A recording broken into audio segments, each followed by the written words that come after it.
Welcome back, everybody. Another Impact and Influence. I'm so excited to be joined by Sue again today from our team. For those of you that missed our interview last week, it was all about things to consider if you're going to sell your rent roll. This week is all about things to consider if you're buying a rent roll. And I must say, we're just scratching the surface, aren't we, Sue? So there's lots of other things. We know everyone's attention span in real estate, so we're trying to keep it short and sharp. But there's a lot more, but as a general minimum, the things that we're talking about are giving you a guide. We're happy to for you to pick up the phone and for us to continue the conversation afterwards and help out if we can. So Sue, buying rent rolls, are we seeing plenty of it out there at the moment? Lots of opportunities out there, Kylie, which is nice to see. Is it competitive? It is. I think, there's lots out there. There are lots of, owners exiting. So there's been lots of changes happening, which is really good to see. And yes, very competitive out there at the moment. What multipliers are you seeing? Because you're predominantly working across Sydney Metro. What are you seeing out there with the clients that you're working with? Yeah, look, really good question. I'm seeing anywhere from, on average $3.50 as a multiplier, up to even $4.20. Okay, so it is a big range, but in terms of, Western Sydney, Southwest Sydney, all the way to North, that is the scope that I am seeing out there at the moment. I wasn't involved in this one. Most of the ones that I've been wheeling with are on North Shore, Northern Beaches over the last 2 months, and definitely $4, couple at $4.20, but that's because the average weekly rent is so incredibly high and the fee schedule's high. A little birdie did tell me last week that one transacted for $4.30. I'm yet to see any paperwork on that. And then we've done a couple of deals in Queensland between $2.60 and $3.20. And Melbourne, there's a couple of big ones down there. So I think the variable, we'll see a lot more down there in the next 12 months, though. I think off the back of the prospective Macquarie Bank insights that have just come out, given the intention of the amount of people that want to sell in the next 12 months. Yeah. If I am looking at buying a rent roll, Sue, what are some of the things that you would recommend that I should have on my checklist, or the things that I should address up front to make sure it's a bit more of a seamless and less stressful process? Yeah, so I think if we're looking at buying a rent roll, preparation is really important. Okay, you need to know what you're buying, right? So again, get a good team behind you as well. Get some research done. Get some information on what you need to know. What are the terms, essential tenants contract? What are we looking at? What are you essentially buying is really, really important. So because can I jump in there, because this is probably something that we get called in after it gets stuffed up, right? Yeah. So people usually reach out to us. Yeah. Often we'll get the fee for us to project management or DD, and then go, oh, we're just going to do it ourselves.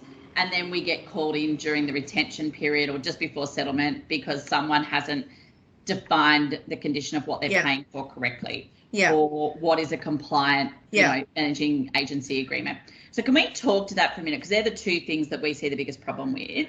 If you are buying a rent roll, and look, there's a big list, but we don't want to scare the vendor either. As a minimum, what's our ethos at REGROWTH about things that you should at least have to be ticking off for an MAA or a Form 6 or an authority, depending on what state you're in, to actually pay for that rent roll? Exactly. Yeah. So essentially what you're buying is the agency agreement, right? You're buying the property. You need a valid, a correctly signed and executed agency agreement. Okay. And what I mean by that is it in the correct entity? Is the corporation license? We laugh, but it happens all the time. All the time. I've got one in Queensland just really quickly at the moment that I'm doing that where literally, it's only a small rent roll, 136. Every single one of those agreements have been signed incorrectly at the moment. So there's a big question around, how valid is it? So corporation license, Sorry, on that, is that someone actually saying to the vendor, if you've got debt on the rent roll, can you produce something from your rent that actually is evidence of what owns the asset and where the debt is held? Because sometimes, guys, we take, I think, what someone tells us as the right entity, or at least checking with the governing board for that state around the registration details, the proprietary limited or the trust or the ownership. Yeah, so this particular one was around, whether the agency was signed properly. So things like compliance. So signed by two people, for example. Yep, exactly. There's so, but owners, and the licensee details, the entity details was incorrect. So in they the put the form, licensee in charge in instead of the corporation license. correct. Okay. Yes. We see that a lot as well. Yes. We also see self-managed super funds that aren't worded correctly. Yep. Or Correct. proprietary Exactly. limits. Exactly. Wrong company names as well, right? So the wrong company name is not even affiliated with this particular seller. So, you know, like whose is it? So there's a few questions around that. So yes, to answer your questions, I definitely, you know, we need to check on those. Compliancy, you know, if we look at what your checklist is going to be, you know, has it been signed properly? Management fees, do they match up, you know, with the system? Are the clients being charged correctly? Smoke alarms, you know, there's quite a bit, you know, that we can so cover. As a minimum, we would be saying to someone, if they're buying a rent roll, get defined in the contract and the terms up front that I'm happy to pay you, for example, $4 in the dollar, if I'm buying, say, on the North Shore, for every property come settlement, providing there's a valid agreement, providing it's smoke alarm compliant, there's a bond, there's pool compliancy if it's got a pool, if there's keys for the property. So they're the minimum 5, I would say. Bond, agency agreement. Yeah, lease, bond, agency release, ingoing, condition report. you know, condition report. You know, in New South Wales, obviously you've got your landlord IDs as well, the vendor checks. They're important to make sure you get. So meeting your state's compliance and you know, the regulations and minimum standards as to what you need is really important. The other thing to watch out for, guys, as well, is some of these rent rolls are, you know, quite old. There's lots of longevity in there. So I'm seeing some agreements that are, you know, not just 10 years old, they're 15, 20 years old. Okay, now back then, I don't know if you remember, REI had lots of different various templates for their, you know, management agency agreements. You know, some requires you to sign at the back of the form, the front of the form, some are 5 pages, some are 2 pages. So yeah, we just need to be careful and make sure that even though they are quite old, that they are also executed correctly. Yeah. So guys, something that we're recommending to our clients is to actually, if you've got you know, an agency agreement checklist when you sign up a new management or a Form 6 or an authority, is you actually put that as an extra in the contract or request that and say, we're happy to pay for these managements providing these things are ticked off. I also think it's really important for people to consider, and it may not affect the management fee that you're paying. And again, as we said from the outset, be careful not to scare people off if you're putting an offer in, but be very aware of marketing fees. So for example, something we see a bit, isn't it, Sue, is, you know, a management agreement might have been signed 20 years ago, like you said, and marketing was $59. Now it's $350, but the agreement is worded in such a way that you can't change that. So start thinking around, guys, you know, how do we pivot or how do we change that, and what does the clause need to look like? So that will affect your ability to make revenue moving forward. Lots of agency agreements don't have any scope for renewal fees or change a lot. So they're things that you may not be able to negotiate the management fee across the board, but maybe you pay a reduced multiplier for those properties. It's all up to negotiation, but making sure that it's done at the front and there's no ambiguity at the day of settlement, because it's too late to argue about what is a defined, and people get very emotional and there's no winners, and you need to consider the client experience as well. So what are other things that you see people go wrong or forget about when they're buying a rent roll? Look, I think, you know, again, having that transition plan and transition strategy is really, really important. So I think, you know, making sure that you're looking at how you can transition into your own business, right? Getting your staff ready, okay? You know, it is an exciting time for everyone, but it also can be quite daunting for people. So getting your team ready, you know, getting your marketing collateral ready. How are you going to communicate with your new clients now, right? So you're going to do a video introduction, letters, you know, that whole process, you know, once you've exchanged and settled and you're now waiting for transition is really important as well, just to make sure.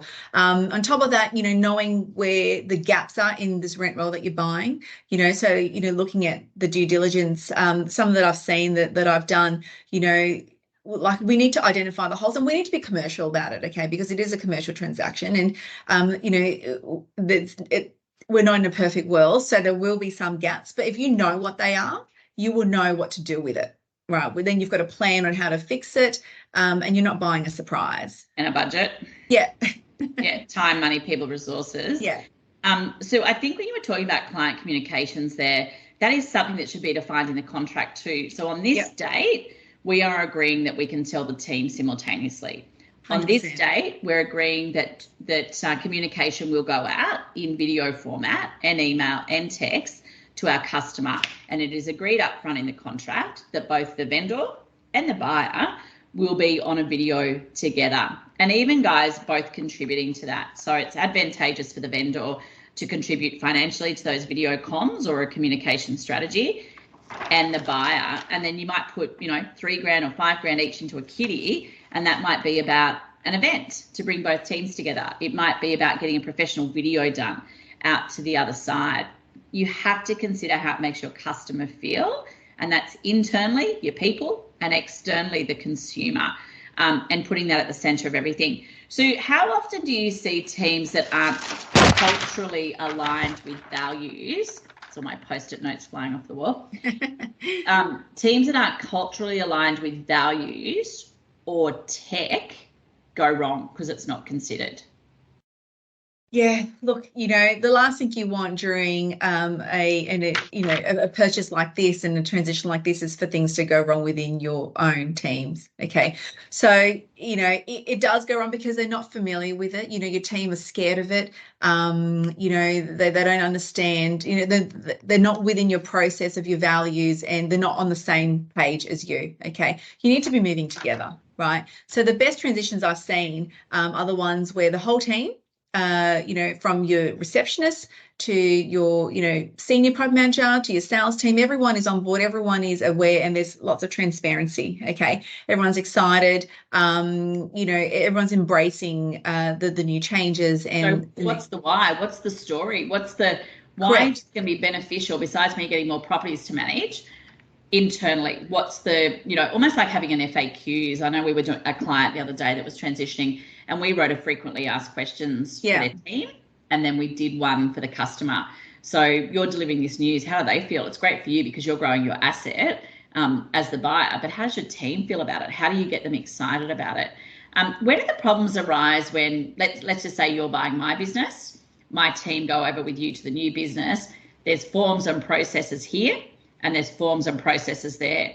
What happens, and how important is that change management of that? Yeah. When it's not aligned and you don't have a communication going together, like everything falls apart. And I've seen clients 2 days before settlement where there was supposed to be a team of 4 property managers coming over, and literally every single one of them did not.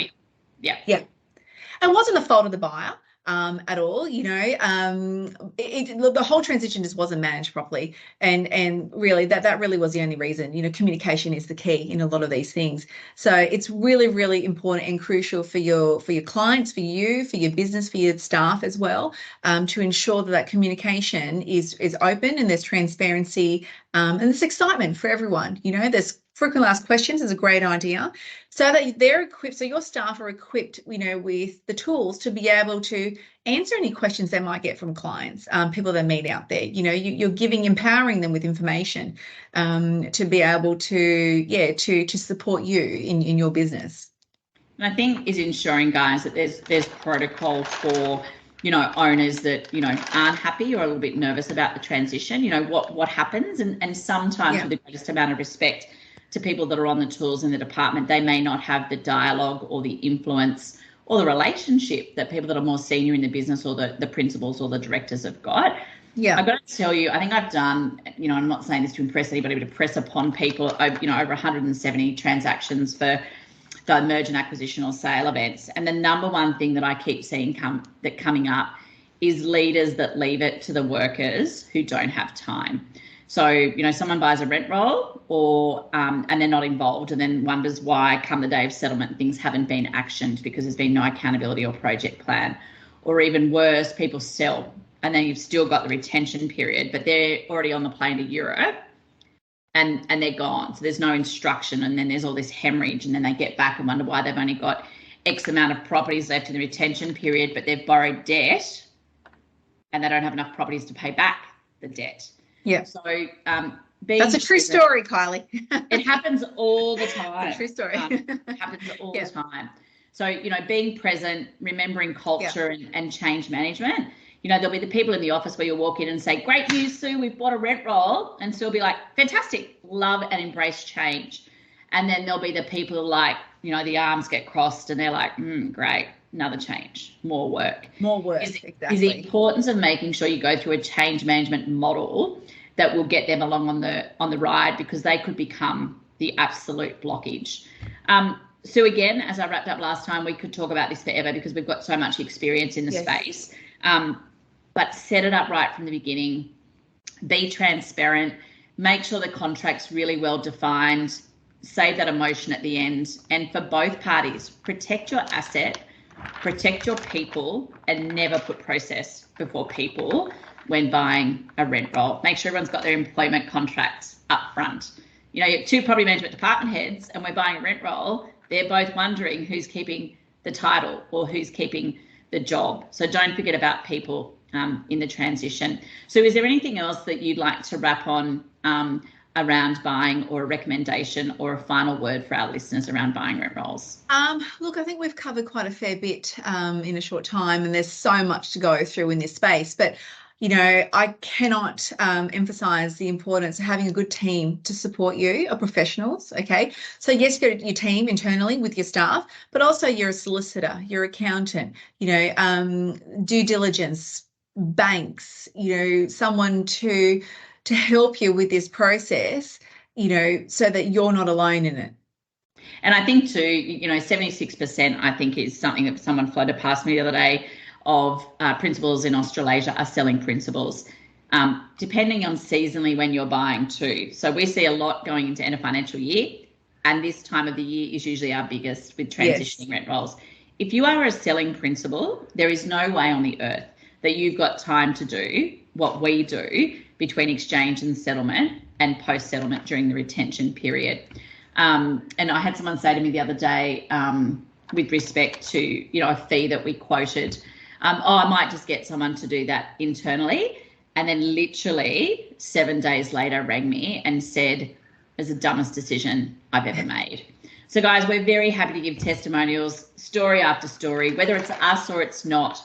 Absolutely engage someone that's a specialist in this space to help you with the transition, because you've worked too hard not to make it work. So thank you. We'll see you next week when we talk about project management and what sort of things that you should do between exchange and settlement and retention. Thanks so much for listening, everybody. Thanks, Kylie.